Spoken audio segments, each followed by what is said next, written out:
Let's break down the fertility rate. Basically, the average number of children a woman is expected to have in her lifetime. It's not just a number, it's a snapshot of a country's future. High fertility rates often mean families are bigger, sometimes due to less access to education or contraception. Low rates? People might be waiting longer, focusing on careers or struggling to afford kids. This number shapes everything: the workforce, the economy, healthcare, and who will care for the next generation. It's a vital sign for a nation. Are things healthy, or is there stress under the surface? When we talk about Zimbabwe's fertility rate, we're talking about hopes, dreams, and the reality people face. Are families shrinking by choice or because they have no other option? That's the real question. Is it about freedom, or is it about crisis?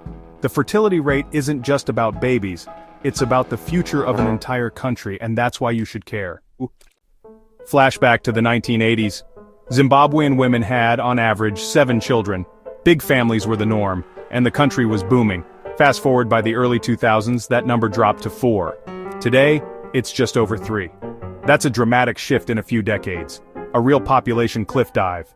The classic image of a bustling, kid-filled household is fading. Now, smaller families are the new normal. This isn't just a statistic, it's millions of personal decisions reshaping society. The numbers are clear: Zimbabwe's era of massive families is over. The big question isn't if this is happening, it's why. What's driving this rapid change, and what does it mean for the people living through it? Let's dig into the reasons. Why the drop? It's a mix of tough economics, changing values, and health challenges. Raising kids is expensive. Food, school, healthcare, it all adds up, especially in a struggling economy. Many simply can't afford big families anymore. Infertility is another silent factor. Treatments are costly and out of reach for most. Society is changing too. More women are educated, building careers, and delaying marriage and childbirth. The old expectation of marrying young and having many kids is fading. Family planning access has improved, but the healthcare system is stretched thin. Many want to plan their families but can't get the support or care they need. So, fewer babies isn't just about choice, it's also about barriers. The system has gaps and people are falling through. That's the real story behind the numbers. Behind every statistic is a real person. Take Thandi, a young professional in Bulawayo. She and her husband are waiting to have kids, not by choice, but because the economy makes it tough.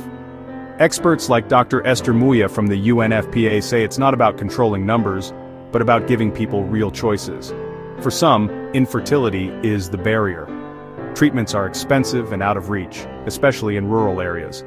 The declining fertility rate isn't just about urban professionals, it's also about a silent health crisis. These stories reveal a deeper issue: economic hardship, a strained healthcare system, and a society in transition. People are forced to choose between their dreams and their reality. The real crisis? It's not about too many or too few babies, it's about whether people have the freedom to decide. Right now, survival often wins over tradition. That's a heavy choice for anyone, and it's shaping Zimbabwe's future. So what's the solution? It's not about pushing for more or fewer people, it's about real choice. Zimbabwe's government and partners are shifting focus to investing in people, better healthcare, education, and support. Strengthening the health system means more trained doctors, stocked clinics, and real access to reproductive care. Expanding family planning options lets people decide what's right for them, no matter where they live or how much they earn. Education, especially for girls, is key. When girls stay in school, they have more choices and healthier families. The real goal: unleash human potential, not control numbers. The crisis isn't about fertility rates, it's about people struggling to have the families they want. Supporting reproductive health and choice is an economic, social, and human rights issue. When people are empowered, the whole country grows stronger. That's the future Zimbabwe is working toward. One defined by freedom, not just numbers.